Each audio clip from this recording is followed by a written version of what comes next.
20 की उम्र, ये जिंदगी का वो दौर होता है ना, जहां आज़ादी भी मिलती है और साथ में जिम्मेदारियां भी। और इसी दौर में पैसे से जुड़े जो छोटे छोटे फैसले लिए जाते हैं, वही हमारे पूरे भविष्य की नींव रखते हैं। तो चलिए आज उन आदतों को समझते हैं जो इस नींव को कह सकते हैं कि कमज़ोर बना देती हैं। 20 की उम्र में अक्सर लगता है कि अरे भविष्य तो बहुत दूर है, अभी तो बहुत टाइम है सब कुछ ठीक कर लेने का। पर सच तो ये है कि पैसों के मामले में ये जिंदगी का सबसे नाजुक मोड़ होता है। यहां पर की गई एक छोटी सी भी गलती की गूंज आने वाले कई सालों तक सुनाई दे सकती है। देखिए, ये सिर्फ गलतियां नहीं हैं, ये धीरे धीरे आदतें बन जाती हैं। और ऐसी आदतें कि अगर इन्हें नज़रअंदाज कर दिया ना, तो समझ लीजिए कि किसी के भी फाइनेंशियल फ्यूचर की गाड़ी पटरी से उतर सकती है। तो चलिए एक एक करके इन पर नज़र डालते हैं। तो सबसे पहले बात करते हैं उन आदतों की जो हमारे अंदर से नहीं बल्कि बाहर से आती हैं। मतलब सोशल प्रेशर, दूसरों को इम्प्रेस करने की होड़। ये एक ऐसा अदृश्य जाल है जिसमें अक्सर लोग बिना सोचे समझे ही फंस जाते हैं। हम सबके फ्रेंड सर्कल में कोई ना कोई ऐसा जरूर होता है जिसके पास हमेशा लेटेस्ट फोन, सबसे नई कार या सबसे महंगे गैजेट्स होते हैं, है ना?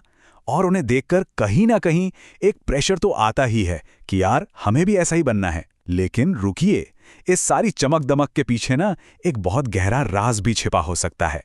और वो राज ये है कि ज्यादातर लोग सिर्फ अमीर होने का दिखावा कर रहे होते हैं, असल में वो होते नहीं। एक आंकड़ा बताता हूं। 2020 में अमेरिका के एक एवरेज परिवार पर पता है कितना क्रेडिट कार्ड का कर्ज था? $5,700। इसका सीधा सा मतलब यह है कि जिन दोस्तों की लाइफस्टाइल को कॉपी करने की कोशिश हो रही है, हो सकता है वो खुद गले गले तक कर्ज में डूबे हों। और ये सारा दिखावा आता कहां से है? कर्ज से। इसका सबसे बड़ा एग्जाम्पल है नई चमचमाती कार। आप कभी भी कार डीलर के पास जाइए, वो ये नहीं पूछेगा कि कौन सी कार चाहिए। उसका पहला सवाल होगा, सर महीने का कितना दे सकते हैं? वो आपको कार नहीं बेच रहा, वो आपको सालों साल चलने वाला एक महंगा फाइनेंस प्लान बेच रहा है। बस यही गेम है। तो समझदारी किसमें है? रास्ता बिल्कुल अलग है। एक ऐसी सेकेंड हैंड कार ढूंढिए जिसकी वैल्यू पहले ही काफी गिर चुकी हो। थोड़ी सी रिसर्च करेंगे ना तो बहुत शानदार गाड़ी मिल सकती है। उसे कुछ साल चलाइए और फिर लगभग उसी कीमत पर बेच दीजिए। नतीजा क्या हुआ? आपने एक अच्छी कार का मजा भी ले लिया और कोई बड़ा पैसा भी नहीं डुबोया। अब आते हैं दूसरी आदत पर। 20 की उम्र में रिश्ते, रिलेशनशिप्स, ये सब बहुत मायने रखता है। और अक्सर लोग अपने पार्टनर को इम्प्रेस करने के चक्कर में महंगे महंगे गिफ्ट्स और डिनर पे अंधाधुन खर्च कर देते हैं। पर एक बात हमेशा याद रखने वाली है, जो रिश्ता पैसे और दिखावे की बुनियाद पर खड़ा होता है ना, वो अक्सर जिंदगी में सही लोगों को नहीं बल्कि गलत लोगों को खींच कर लाता है। ठीक है, तो ये तो हुई सोशल प्रेशर की बात। अब जरा उन आदतों पर आते हैं जो हमारी रोज की जिंदगी में बिल्कुल दीमक की तरह हमारे दो सबसे कीमती खजानों को अंदर ही अंदर खा जाती हैं। और वो खजाने क्या हैं? हमारा टाइम और हमारा पैसा। अक्सर लोग सोचते हैं कि पैसा ही सबसे बड़ी दौलत है। गलत। एक यंग इंसान के लिए सबसे बड़ी दौलत उसके बैंक अकाउंट में नहीं बल्कि उसके पास मौजूद समय है।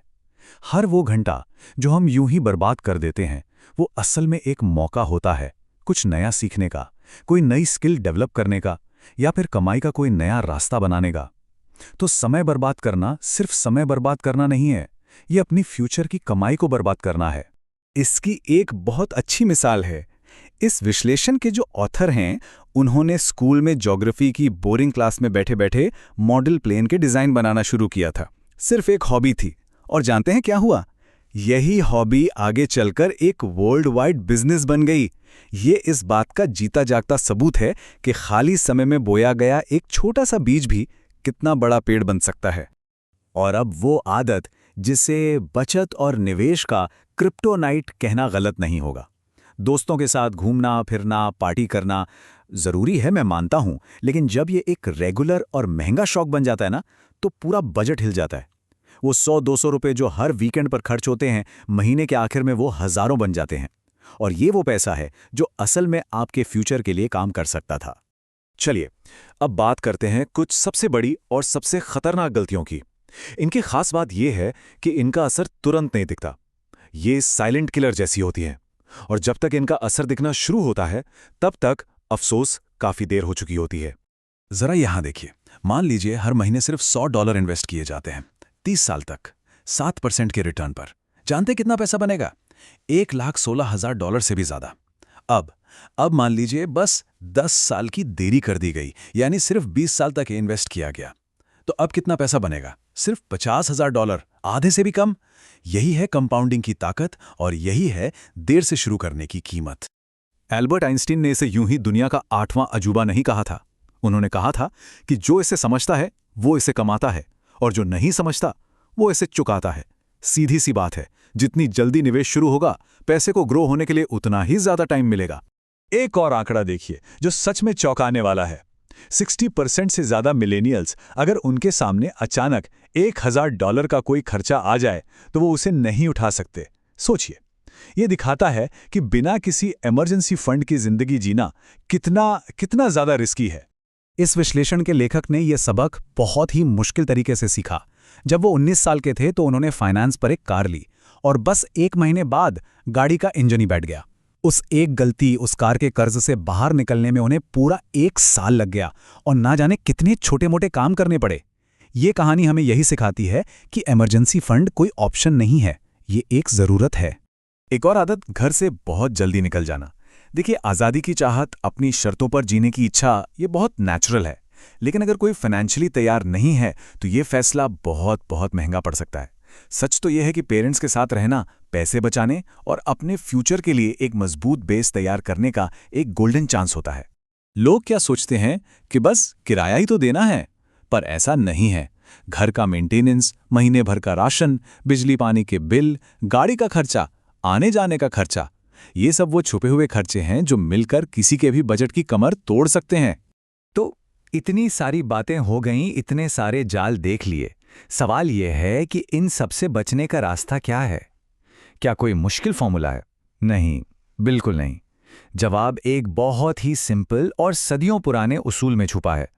और वो उसूल है अपनी चादर देखकर ही पैर पसारना, यानी अपनी आय के अंदर जीना। इसका मतलब बहुत सीधा है, आप जितना कमाते हैं उससे कम खर्च कीजिए। बस यही हर मजबूत फाइनेंशियल फ्यूचर की पहली ईंट है। तो इस पूरी बातचीत का निचोड़ क्या है? बस इतना ही है, अपनी ज़रूरतों और अपनी ख्वाहिशों के बीच का अंतर समझिए, दूसरों को दिखाने की रेस से बाहर आ जाइए, और जो भी पैसा बचता है उसे अपने फ्यूचर को बेहतर बनाने के लिए काम पर लगाइए। याद रखिए, हर एक फैसला, चाहे वो खर्च करने का हो, बचाने का हो या इन्वेस्ट करने का हो, वो आने वाले कल की कहानी का एक पन्ना लिख रहा है। तो अब सवाल बस एक ही है, अपने लिए कैसी कहानी लिखी जानी चाहिए? इस पर सोचिएगा ज़रूर।